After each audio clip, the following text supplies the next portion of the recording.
Hi friends, 2026 Canada ഇമിഗ്രേഷനിൽ വൻ മാറ്റങ്ങൾ വരുന്നുവെന്ന് ഇതിനകം നിങ്ങൾ കേട്ടിരിക്കും. 2026 മുതൽ കാനഡ സ്റ്റഡി പെർമിറ്റുകളുടെ എണ്ണം പകുതിയായി കുറയ്ക്കുന്നു. അതായത് proof of funds, program quality, college caps എല്ലാം കൂടുതൽ കർശനമാകും. കാനഡയിലെ താൽക്കാലിക താമസക്കാരുടെ എണ്ണം 7.1% നിന്ന് 5% കുറയും. അതായത് work permit, visitor visa, extensions എല്ലാം കൂടുതൽ കർശനമാകും. ബിൽ C-12 വരുന്നതെന്ന് നിങ്ങൾ കേട്ടിരിക്കും.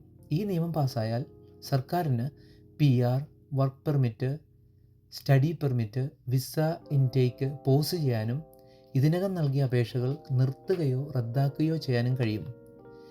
പൊതുജനാഭിപ്രായം എന്താണെന്ന് നിങ്ങൾക്ക് ഇപ്പോൾ തന്നെ അറിയാം. കാനഡയിൽ പകുതിയോളം പേർ ഇമിഗ്രേഷൻ ലെവൽ വളരെ കൂടുതലാണെന്ന് കരുതുന്നു. അതുകൊണ്ട് പോളിസീസ് കൂടുതൽ ശക്തമാക്കാൻ അവർ നിർദ്ദേശിച്ചുകൊണ്ടിരിക്കുകയാണ്.